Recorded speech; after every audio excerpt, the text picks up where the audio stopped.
Ladies and gentlemen, welcome to another video. In this video, we're going to be talking about how to fix your Instagram two-factor authentication problem. So let's just get straight into the video, shall we? So to fix your Instagram two-factor authentication problem, what you want to try to do is simply go ahead and try to log in with your browser first and not your application.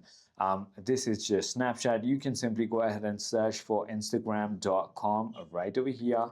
Or you could also write Instagram login just like that, and then you want to simply click on the login button on the top, enter your email up top, enter your password on the bottom, and it should go ahead and log you in with the proper two-factor authentication.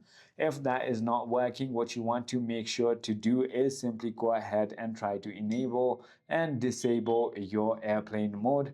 That will simply go ahead and refresh your network connection. I hope this video clarified everything for you. If you have further more queries, feel free to comment down below and I'll see you on the next one.